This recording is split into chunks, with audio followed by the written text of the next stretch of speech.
Albert Fish, the Grey Man and His Horrifying Crimes. Albert Fish, also known as the Grey Man, the Brooklyn Vampire, the Werewolf of Wisteria, and the Moon Maniac, is one of the most infamous and horrifying serial killers in American history. Fish's crimes involved the kidnapping, torture, murder, and cannibalism of children. His violent acts, as well as the disturbing letters he sent to the families of his victims, have made his case one of the most gruesome and deeply unsettling in the annals of true crime. Early life of Albert Fish. Hamilton Howard Albert Fish was born on May 19, 1870, in Washington, D.C., into a family with a long history of mental illness. Several of his family members suffered from various psychological disorders, including his mother, who struggled to care for him after his father died when Fish was just 5 years old. As a result, Fish was placed in an orphanage where he was subjected to severe physical abuse.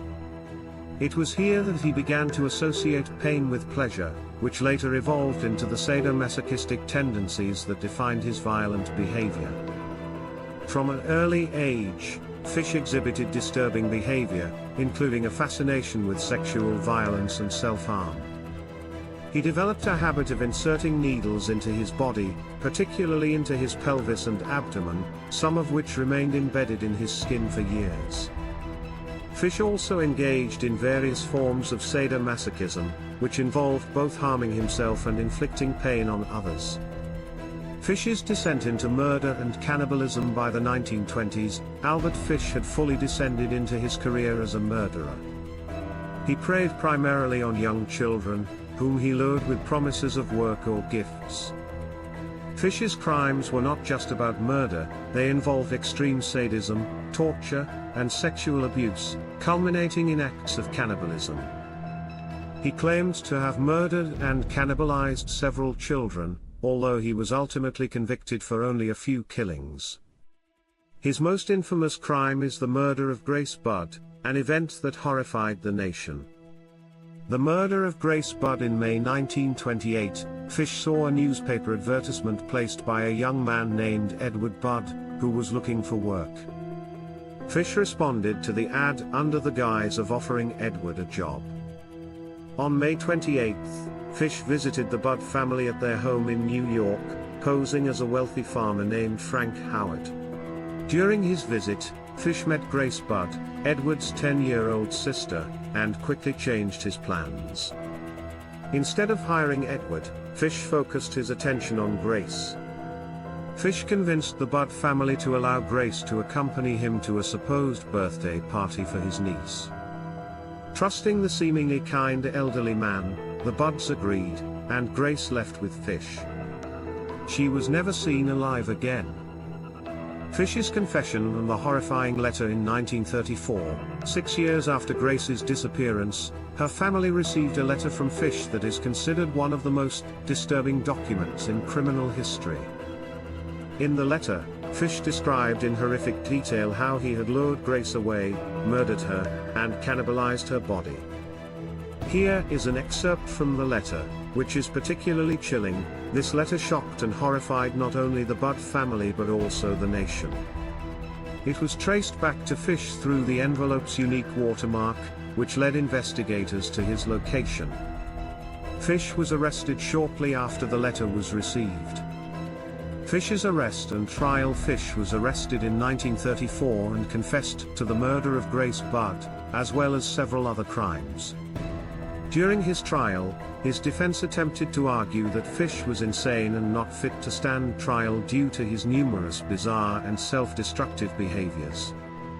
This included his lifelong obsession with religious hallucinations, acts of extreme self-harm, and his belief that God had commanded him to torture and cannibalize children. However, the jury found Fish guilty of Grace Budd's murder, despite acknowledging his mental instability. Fish was sentenced to death, and on January 16, 1936, he was executed by electric chair at Sing Sing Prison in New York. Fish's other crimes and claims. Although Albert Fish was convicted of the murder of Grace Budd, he claimed to have killed and cannibalized several other children. One of his alleged victims was Billy Gaffney, a 4-year-old boy who disappeared in 1927. Fish later claimed that he had abducted Billy, tortured him, and consumed parts of his body. In another disturbing confession, Fish provided graphic details of how he killed the boy and used his flesh for food. While Fish claimed to have killed many more children, not all of his alleged victims were identified, and some of his confessions were dismissed as fantasies.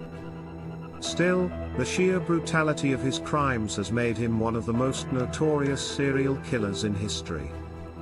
Legacy of horror. Albert Fish's crimes remain some of the most disturbing and gruesome in the history of true crime. His acts of extreme sadism, cannibalism, and torture, combined with his disturbed mental state, have made him a figure of macabre fascination.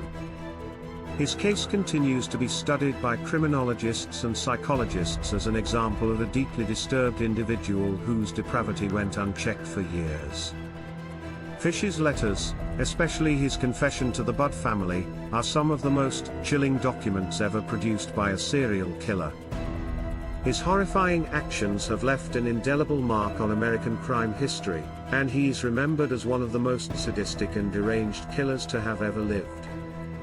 This true story of Albert Fish, the Gray Man, is a deeply disturbing account of the darkest side of humanity.